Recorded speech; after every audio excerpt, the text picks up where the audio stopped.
G'day guys, Travis here from Fitness Education Online, and thank you for joining me for another weekly workout. This week I've got something a little bit different for you. It's perfect for the next adventure race that you're going to enter. Whether it be a Spartan, a Tough Mudder, a True Grit, whatever it is, this is the sort of workout that's going to get you and your boot campers prepared for it. So let's get into it.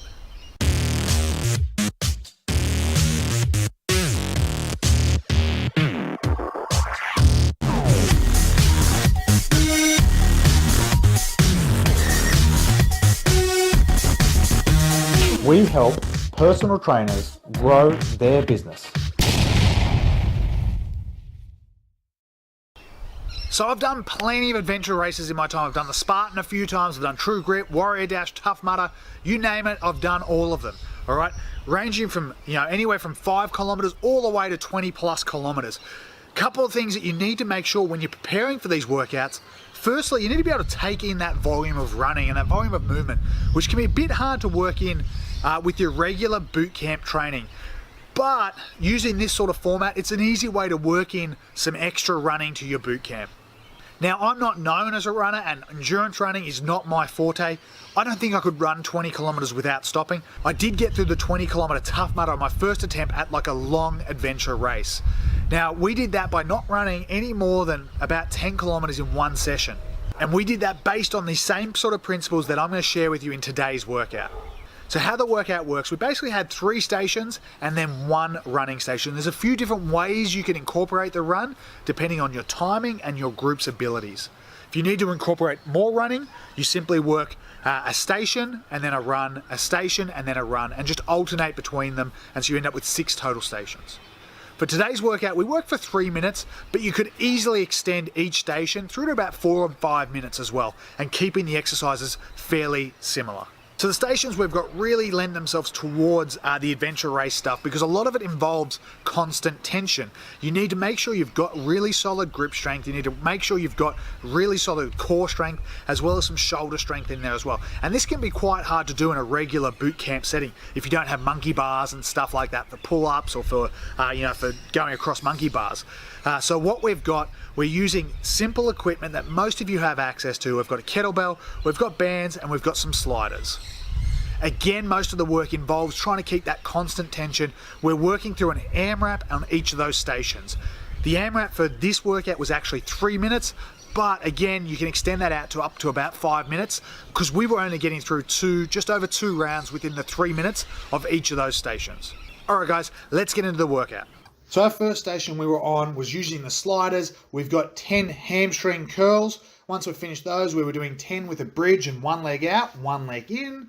From there, we rolled over into like an opposite of a V-sit. So sliding up, getting the hips nice and high, and finally into 10 mountain climbers. So 10 repetitions of each one, 3 minutes continuous. From there, we went on to a run. We did a 3-minute run, nice and simple. Everyone in the group can get together to do that run. The next station we were on was our band station. We started with 20 straight arm pull downs. Then we moved into 20 face pulls, and then 10 on each side of the Palov press. Again, AMRAP style, as many rounds as possible within 3 minutes. From there again, we go to the run. The next station was our offset farmer's carry. We're carrying a nice heavy kettlebell here. We were working, like I said, for 3 minutes. So we did 90 seconds on one side, followed by 90 seconds on the other side. If you've ever done any of these adventure races before, there's always some kind of carrying exercise that you need to be able to do. You've also got the 3-minute run in between each station, just to work on building that running volume. Okay, so in regards to the logistics of this workout, there's a couple of different ways you can run it depending on the size of your group. Now, as you can see, there were 3 stations which required some equipment, but it was still fairly limited, and then there was the 1 run station. We worked the run in between each of the actual equipment stations. So what you could do is, if you had, say, 5 people at each of those stations, that's a total of 15 people. You can have everyone working at their individual station, and at the end of their time, whether it be 3 minutes or 5 minutes, we all get together and go for the run all together as one big group. Or if you've got a really large group, you could have people split into 6 groups. Again, let's say you're in groups of 5 people, you then have 5 people at the exercise stations, but then you'll also have 3 groups who are running at the same time simultaneously. So you go from the exercise to the run, but a group of 15 people will be running together at the same time, completing that timed run. So it really depends on the size of your group, how you're going to run the logistics of this workout. The difficult thing with the adventure races is whether people are running or walking and they get split up. So what you really want to focus on is creating the right sort of groups where people can run together as a bit of a team. Because the real fun part about some of these adventure races is it's a real important part of team bonding and helping build a bit of community for your boot camp group. So what you want to do in regards to grouping for this particular workout, when you go for one of these adventure races, a really cool way of doing it is setting up a group that's going to be walking and a group that's going to be running. So you really want to make sure that you've got people grouped based on which of those avenues they're going to take when it comes to the adventure race.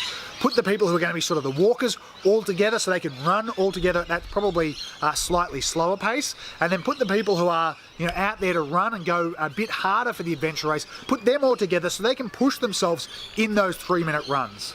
Those 3-minute runs are super important because it's about, like I said, building that volume of running so that when it comes to the day, people are going to be able to run from obstacle to obstacle. And if you're after your best time, where you're going to make up a lot of it is in those runs between the obstacles. Okay guys, that was our boot camp workout helping you prepare for an adventure race.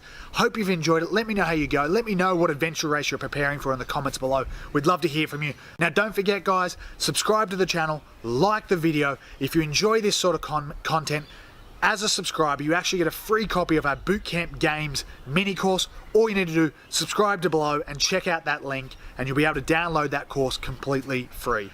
Thanks for watching. We'll see you next week.